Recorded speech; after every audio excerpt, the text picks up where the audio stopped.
I'm Anthony Forrest, the president of Steel Cod, and I'm here with John Beresford, our VP of Sales, ready to discuss all things appliances.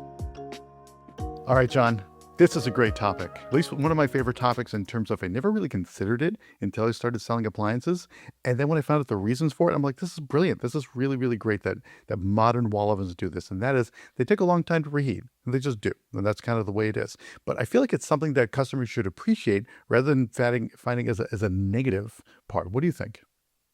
Yeah, no, I think so too. I'm the same as you. Before I got in the industry, I never cared much about preheat times, never really thought twice about them, but it's just wild how much it does come up in the conversation and just how it can be a real pressure point in that sales process. So, it's worth kind of diving into this and try to answer this about as completely as we can. And, I'll sum it up for you. The quickest way I've ever summed up anything probably on this show or will is modern ovens prioritize precision over speed. Like a lot of the appliances nowadays do, it's no more prevalent than it is in this particular category with these ovens. They're using hidden bake elements now. They're heating larger oven cavities now. They're relying on these electronic sensors that are there, and they're preventing those aggressive overshoots that these old ovens used to have. And that's why, a lot of times, customers can think that they're slower, but normally what that is control, and those lines get blurred a lot between slower and controlled all the time with these modern appliances. So, these older ovens, they felt fast because they climbed super aggressively and they overshot their target, right? And these modern ovens approach temperature much more intentionally now. So if you think about it, time in this case with this category is really replacing temperature swings. That's really what's going on here. These ovens are they're built completely differently now. These older ovens used exposed bake elements. You could actually see them glowing bright red at the bottom of them. And, that glow gave people instant psychological reassurance that something powerful and something was happening and we were cooking, right? But those ovens also allowed those wide temperature swings that I was talking about. So to illustrate that, you'd basically set a knob to 350, your temperature at 350.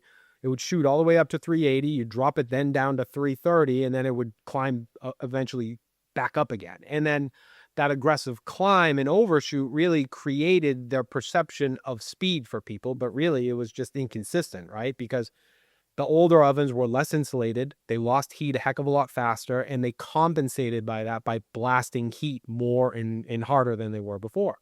And these modern ovens, just like pretty much any modern appliance this day, is built for stability. So they're using much better materials, much better insulation.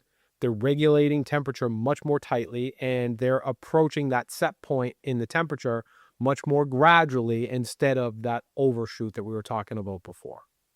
So a customer, they may accept the story. Okay, this is the way it is. Mm-hmm. But unlike other appliance categories, this isn't necessarily a sacrifice. For this little bit of time that you have to, which other things can be happening during this time, but this little bit of time, there's actually some positives, some upside to this. Can we talk a little about those? Yeah, I think so. The first one is it stares you straight at the face when you look in. There's a hidden bake element now, right? That you don't have that bake element that's in there anymore. And most people think that's for easier cleanup, easier maintenance, all in all, and it is. But really, it's doing something entirely different in there, right? These concealed elements are changing how heat is entering the cooking cavity. These hidden elements are really warming the cavity mass much more gradually than the old ones did, instead of that super aggressive, right? So they'll heat the air, then they heat that metal floor, and then they heat the sidewalls. And that controlled ramp up is going to feel a heck of a lot more calmer because it is, right? But people are so used to that aggressive heat throw that the old units used to give. And it's a different heat profile entirely at that point for them, which gives them that different perception of speed. And then you get into, larger cavities, right? Is just that matters a heck of a lot more than what people think, because these modern ovens have larger interior cavities, which means more cubic footage, which means more air to heat, which means more metal to warm, which means that interior mass, there's just more of it and that needs to be able to be stabilized, right? So heating air, we can all agree it happens pretty quick. But heating metal does not happen fast at all. So when you increase insulation, most modern ovens have significantly more of that, right? It reduces heat loss, and that improves your cooking stability overall. But heating a well-insulated larger cavity takes a heck of a lot longer than heating a smaller, less insulated box. So precision plus all of that extra mass is equaling that extra time, right? But to get to the kind of further your point is really what we're talking about is tighter temperature control, right? Because these older ovens had these wide swings like we talked about. And these modern ovens are using these electric sensors and control boards to really monitor that cavity temperature continuously, right? So instead of that overshoot that we were doing, they'd approach it gradually like we talk about. So that means that we're going to get a longer ramp up, but we're also going to get more accuracy, right? And we're also going to get significantly less fluctuation during the actual cooking process. So what you're experiencing there really isn't a delay. It's really discipline more than anything else, right? So you're getting a much more consistent, much more even cook every time you use your oven compared to when you used to. So can you give an example of a specific, a cooking scenario where you're really going to see a difference in the results versus an oven where you're seeing lots of fluctuation, the preheat wasn't really proper, versus what a modern oven is going to provide? So the biggest thing I think you'll notice is, and I could sum it up probably not in a specific example where you're going to see better browning and things like that on something, but let's just take the preheat for what it is. Okay. So if you take, because I think this one is monumentally misunderstood, right? So when your oven beeps, right, we'll say that, and it says, all right, my oven's preheated, it's time to throw everything in there, right? It means, the air temperature in your oven reached that set point. What it doesn't mean is that your racks are fully heat soaked, right? Or the sidewalls have stabilized, or the cavity mass that we talked about, it has reached, I don't know what, equilibrium. Yeah, that works. Air heats quickly, metal takes longer. We just talked about it. So there's a difference between reaching a temperature and stabilizing temperature. And the old ovens were horrible at it. Horrible. You could never get a consistent temperature, especially when you would go in after that preheat. So let's take something simple. You baked a batch of brownies in your old oven using that system, and you have a new one, you're using the same thing in the new one, you're going to get significantly better texture in color for the newer oven than you did on that older oven. So, if you're putting in food, the second that tone sounds, you're going to see extreme variations between old and new, because old never held temperatures well. We talked about the fluctuations and all of that, and new is doing it monumentally better. And that's just physics.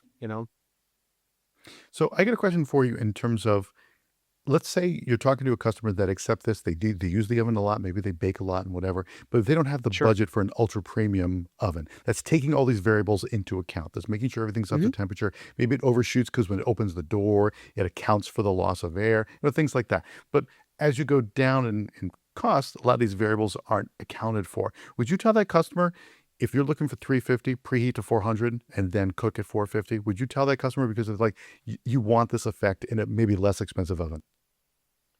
No, I don't think so, because really the expectation starts with what they were using before, right? So what are they coming from? Is if they're using that level of oven that's 20 years ago, I'm giving them a significantly better product, right? So it's all That's fair. relative. So they can still apply the same math and the same rules to a like for like product, just in terms of the hierarchy overall, right? So you don't have to buy the best of the best to get this story. A newer oven is going to be more insulated and use better materials than an older oven. It really wouldn't matter in this particular case in terms of setting them up for the best success possible. Sure, there are better stories that are out there that could do a better job, but even the customer that's not necessarily looking for that or doesn't have the budget for that, you can still tell them this story effectively. And then the other thing that's changed pretty significantly over time is convection too, right? Just the advent of convection has changed a heck of a lot of this. So, some of the convection ovens that are out there now are running those fans during the preheat, right? So air movement is distributing heat more evenly, and that's going to shorten your preheat times and things like that. So if somebody's looking for kind of a better story than what they have right now, or a better story than what they've heard that are out there. Anytime you add in convection, you can kind of shorten that preheat time a little bit. The heat is going to feel less aggressive than what they're used to and those types of things, but you can actually get those temperatures up a little bit quickly as a result. But again, the difference is get away from that speed conversation so much, and I just want to get there as fast as possible and focus more on balanced heat and the cooking heat that we're looking for. And just, it takes time to get that. Even in their old ovens, they wouldn't believe you if they told you, because they're like, no, I threw it in and it came out fine. But it was different expectations back then. You didn't have something to compare it to. Well, now we do. And we can see that these things are significantly better in terms of cook and process than the old ovens used to be. All right, so let's talk about what might be abnormal with a long preheat time, that maybe something's actually wrong. What should customers be looking out for? Yeah, good question. I would say that normal average range is probably somewhere 10 to 15 minutes to reach about 350 degrees, a little bit longer to get to 400 and above. So if you're in like that 25 to 30 minute range and you have like little to no temperature rise, probably a problem that's worth looking into. An oven that never reaches its set temperature, that's probably a problem too. If you get severe uneven browning, now listen, there's all different types of systems out there, so you have to be careful with that one. I mean, it has to be appreciably different between the left side and the right side, or the front and the back. When you notice that consistently on your results, there's probably an issue going on there. If it fails to maintain temperature once you are able to reach that set point, that would be another thing. That's because with the insulation levels that are in there now and the types of insulation that they're using, that shouldn't happen. Basically sum it up, right? If the oven reaches the set temperature and it holds it, it's functioning correctly. Whatever comes along with that, right? Whatever the extended periods are, or anything that you have to do, whatever you're hearing to get there, or anything like that, that's very normal. So, the preheat time is really design driven, so that's something that no concerns whatsoever. All right, so let's put it together for salespeople. What sort of things should they be talking about up front when they're selling these ovens to the customer, to make sure the customer understands that separates the difference between a happy customer and a customer who's calling in saying something's wrong, when really nothing is? Good question. I mean, the first thing that I said in this whole thing is the first thing you should lead with, right? And hopefully that's enough to at least lay the track for you, which is modern ovens prioritize accuracy over speed. Now, anybody that cooks with an oven, that should resonate with them, right? That should be an easy trade-off to make to anybody that uses an oven fairly religiously, right? And then you can go into the reasons why, right? Hidden elements heat differently, and larger cavities require more energy, and electronic controls are preventing those wide temperature swings. And, you can get into the preheat beeps if they need that extra step about preheating, not actually meaning preheating it. The mistake here, like anything that we talk about, is promising speed. Speed is a killer in any conversation. You shouldn't mention it really anywhere, but this is definitely one that you want to make sure that you're not, you want to replace speed with stability. Because when the customer understands that from the very beginning, I mean, really, that's what we're in for, right? If you can tell me I have to wait 5 minutes longer to get a better cook on my meal, I'm going to do it. But the problem is that if you don't do that, I'm going to be left wondering, hey, what the heck? Why is this taking so long, right? So preheat time isn't a flaw when it's presented that way. It's the trade-off that you have to make to get a better cook than what you're used to. We drop a new episode every day of the week, including weekends. Don't forget to rate and subscribe wherever you listen to podcasts.